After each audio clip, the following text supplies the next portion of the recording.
Why can't one husband be with multiple women and one woman or a wife can be with multiple husbands in today's society among consenting adults? And what impact do these people have when they're involved in such relationships? Well, there are many aspects. So historically, you know, there has been a Draupadi who had 5 husbands, all right? This has been a matriarchal society where in many parts of the country, even today in some parts of the country, it's still practiced that 5 brothers are married to 1 woman. These things were done at a certain time when the social situations were such. Or men were married to many more, more than 1 woman. This was mainly because men died more often than women.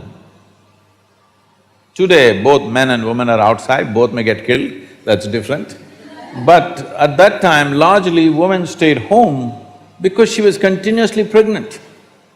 From the age of 14 to 45, 50, she's almost all the time either she's pregnant or she has a young child. This is how life used to be. So because of that, she stayed home and she took care of the property and the agriculture and stuff. Man went out to do business or for war or something else, he went out. So men always died more often.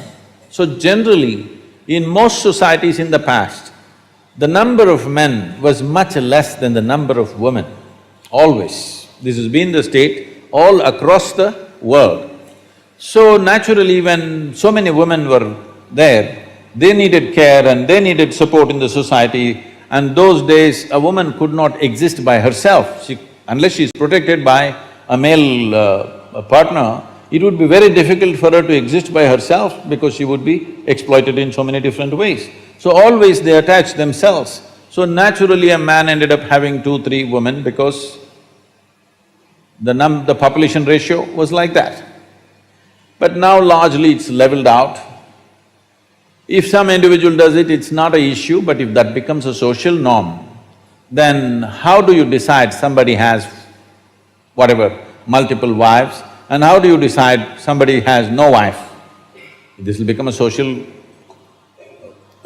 collision, it'll become lot of problems in the society because we may act civilized.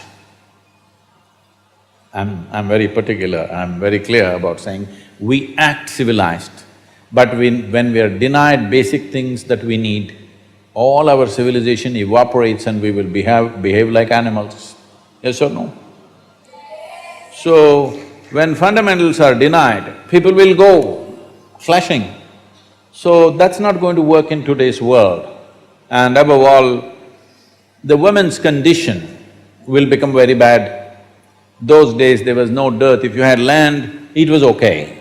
You had 5 wives, it doesn't matter. You had 25 acres, it was good enough, everybody ate well and that's about it. But today our requirements are not just about eating, it's about many things. So that kind of thing will lead to lot of complicated situations in the society.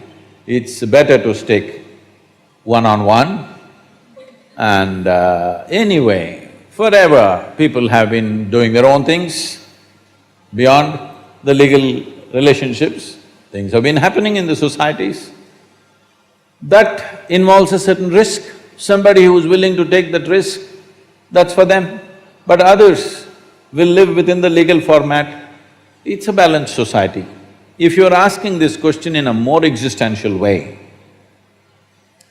well, see, this is a certain framework of not just of bone and muscle and flesh, there is a certain energy framework. Only because of that, it takes certain form. See, if you eat mangoes every day, and let's say a cow eats mangoes every day, at some point will you or the cow get confused whether you are a cow or a human being? Or will the cow get confused? Such a thing never happens because there is a clear-cut inner framework to which flesh and blood is added. But there is a framework, an evolutionary memory framework is there, it never gets broken, isn't it? So in this framework, how strong you keep this framework, how much integrity is there to this energy framework will determine many things about your life, many aspects of your life.